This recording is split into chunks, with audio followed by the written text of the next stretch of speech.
Hey, warriors. Okay, so this is just kind of a continuation of my last video from yesterday, which actually has not gotten any traction whatsoever. Not sure what's going on with TikTok, but usually when I upload a video, it gets like 100 views right off the rip, as soon as it uploads. This one has 17, so not sure what's going on with that. Anyways, there is a difference between intuition and obsession with being psychic. Okay? And most people don't realize when they have crossed that line. Uh, you know, Intuition, it is stable. It makes you stable. Psychic obsession is going to make you anxious.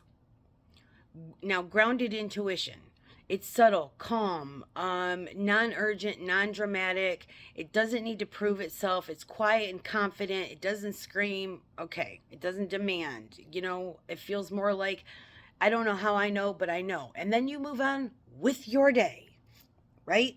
Okay. Psychic obsession feels very different. It's hyper-focused. It's urgent. It's identity-based. It's attention-seeking.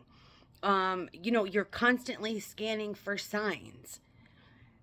You're constantly asking, was that a message? Was that a sign? Am I activating? What does this mean? Am I chosen?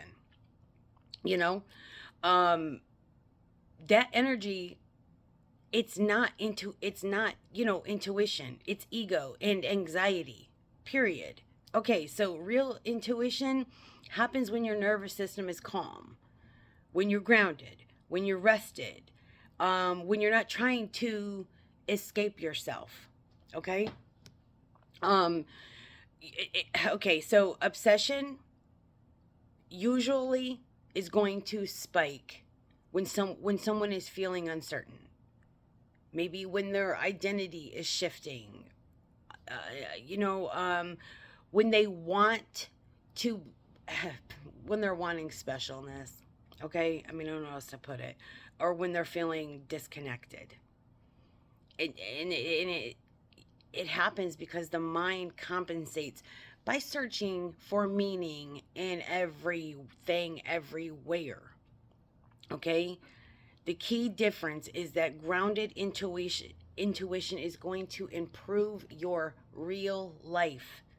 It helps you choose better relationships.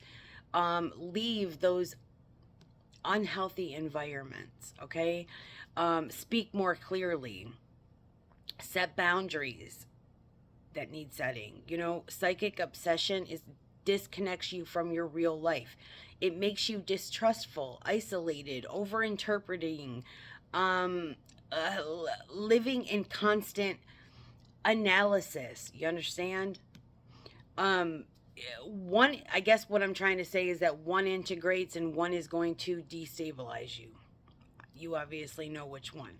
The brain loves pattern recognition, okay? When you start looking for signs, you are going to find them, okay? It's just how our brains work.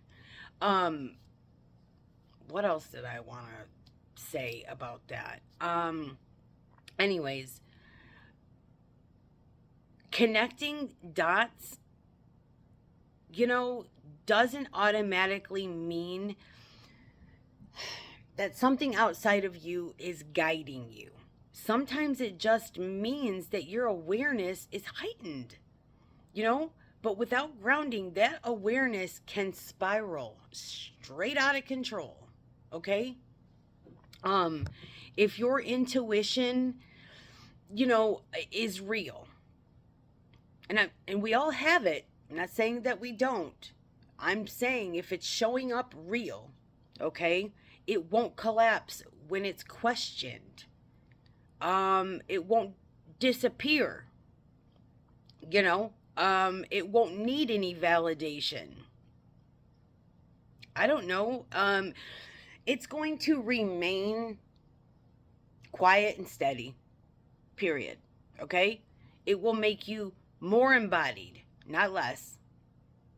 No, if your spiritual practice is making you more anxious, I don't know, more reactive, more isolated, more obsessed. That's not expansion. That is a major imbalance. I said this yesterday.